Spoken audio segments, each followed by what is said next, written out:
Ladies and gentlemen, welcome back. We should know it's on the air. We're coming to you today from the legislature in Raleigh, North Carolina.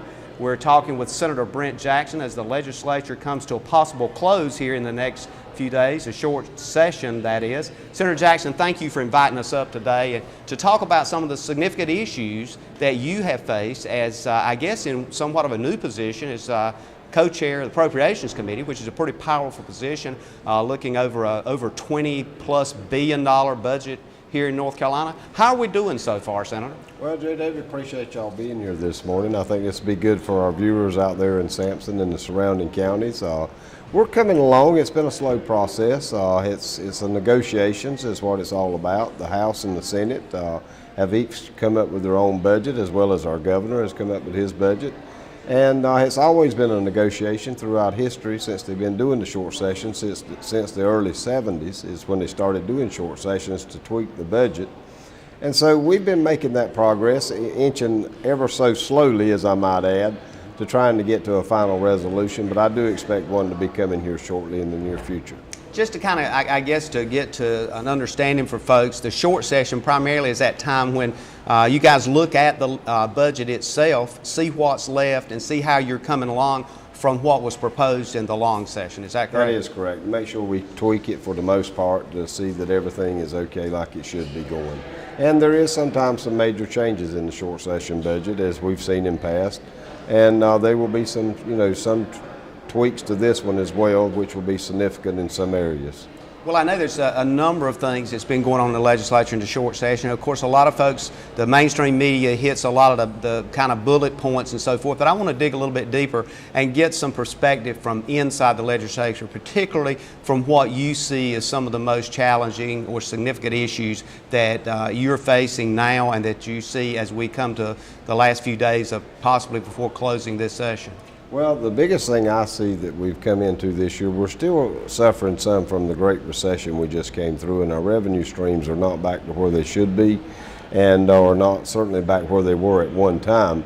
And it's been sort of a challenge to try and balance everything. We've had to go through all the agencies and look at them again with a fine-tooth comb. And to be honest with you, I think our subcommittees have done an excellent job of that. And, there's just not a whole lot of other cuts that can be made in some areas, and then the ones that can be made, we're working on those as hard as we can now.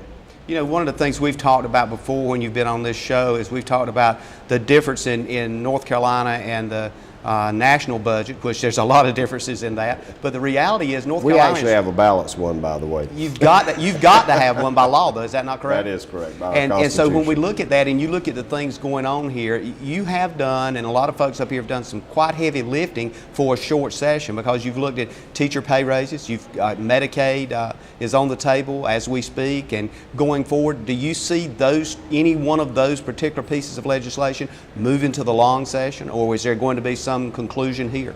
I think you'll see some conclusion. I think we'll come together on an agreement on teacher pay. We realize that we are far below where we need to be in this state, and it's because Medicaid has been eating up any excess money that there's been to give raises. And so the Senate's position has been this year, we're going to do what's right for the teachers and give them a raise that they deserve, because contrary to what you read in the mainstream media, the Senate of North Carolina does appreciate our teachers, and we're doing our very best to get them a raise that will move them to a ranking that is more acceptable. And I think the thing that folks oftentimes will ask the question, well, why don't we do more? But again, when you look at the budget, and the big picture with the budget also includes thousands of other state employees that are dedicated professionals as well. And you don't hear a whole lot of talk about that. Is that simply because there's not a lot of media attention given to it? Well, that's probably true, JW. But we are looking at state employees and trying to give some type of raise all around so that it will be fair and equitable. I don't know that it will be considered that when all said and done to the what I call the run-of-the-mill state employees, because they're so valuable to make this state operate. I mean, and sometimes I feel like they've been taken for granted, and we're trying to correct that this year in some way, and at some point in time get them back up to where they need to be as well. And I know that the Senate, you're one of 50 senators here in North Carolina, and that amount of time you put into this, and I think about you're a successful businessman down in my home county and in my heart of North Carolina, which is Sampson County. But you're on the God's country. Absolutely, absolutely. Grow some of the best melons in the world down there. Absolutely. So when we look at that, I know many days you're on the road early in the morning, 5, 6 o'clock, getting to Raleigh and doing that kind of thing. What are you hearing from your constituency? Do they understand the turbulence oftentimes that you're facing up here? Well, I've been joking here lately with some of my friends when I stop at the store early in the morning, and I would tell them it's almost as bad as mainstream media makes it out, but it's really not. They understand, my colleagues understand that we are here to do a job, and we're trying to do that job as best we can, and sometimes it takes time to make sure we get it right, and that is what we're trying to do. One of the big issues I know that you faced going in, and we talked about even as you were moving to being elected as a senator here, you looked at the whole issue of regulation, particularly as it relates to agriculture. Has some of the addressing those regulation issues helped as far as reducing the budget a bit to be able to reallocate money in other places? We feel like it has in some ways, JW, and more importantly, ever since we've been here, we're entering into our 4th year of dealing with budgets and legislation, and we have done a regulatory reform act every year, and we will do one here coming up shortly, finish it up for this year as well. And that has not only helped the budget, but it's helped local businesses, it's helped agribusinesses and farmers as well, but we've tried to make it as mainstream across the state as possible to all industry, that to just reduce ridiculous, overburdensome regulations. And I think there's a certain element of bureaucracy once it gets into place, or once you have a number of people hired, it's all but impossible to kind of tweak that out.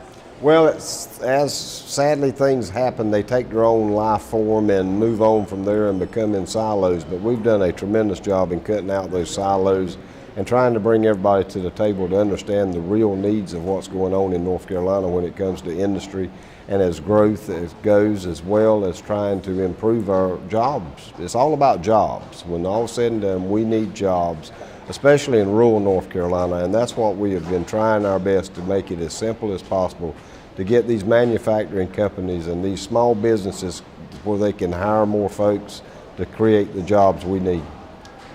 You run on a 2-year term basis, as senators do in North Carolina. The constituency, the folks you're hearing from, how important is it for them to hear from you that they need to really turn out and support the agendas that you've been facing and the things that you were asked to do when you come to Raleigh? We're noticing kind of a low turnout oftentimes at the polls. Is that a critical issue for you to tell these folks, send them a message? I feel like most folks, once they know and have communication, they understand the issues much better, and I've been real honored and pleased as well with our newsletter we send out weekly when we're in session, letting them know what's going on, and we've had tremendous feedback from that, and that the citizens appreciate that, to know exactly what is going on here in Raleigh with their tax dollars as well as with their elected officials. One of the things you mentioned a while ago as we went into this conversation, I want to touch on it again as we kind of come to a close here on this segment, the teachers and teacher funding. We've had a number, of course, I get, like you do, a lot of contacts with teachers. I've had the 2 top teachers in our area on a while back talk with them. What feedback are you getting from the teachers in the sense of what the Senate is putting forward as a pay raise? We've got mixed emotions, to be honest with you, JW. We've not got everyone that's 100% in favor with our raise plan, but I feel like going into this raise plan, we had to set the bar high enough we had somewhere to negotiate down to. And I think when all said and done, I think the teachers will be pleased with what we're going to try and get accomplished, and as well as trying to keep the TA assistants as well, the teachers' assistants. We're trying to make sure we keep the folks in the classroom and the money is spent inside the classroom for the children, because that's what it's all about. It's all about the children. You feel pretty confident as we sit here today, I guess as confident as you can, going forward that out of this short session will come some kind of teacher pay raise? I do. I feel very confident something will come out of here shortly in the next few days.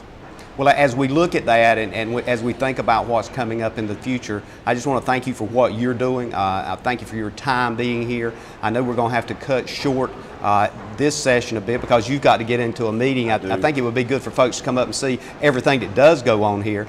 Is there any last minute thing you want to add? Not at this point in time, JW. I think it'd be great for all the citizens of North Carolina to come up here and see what actually goes on.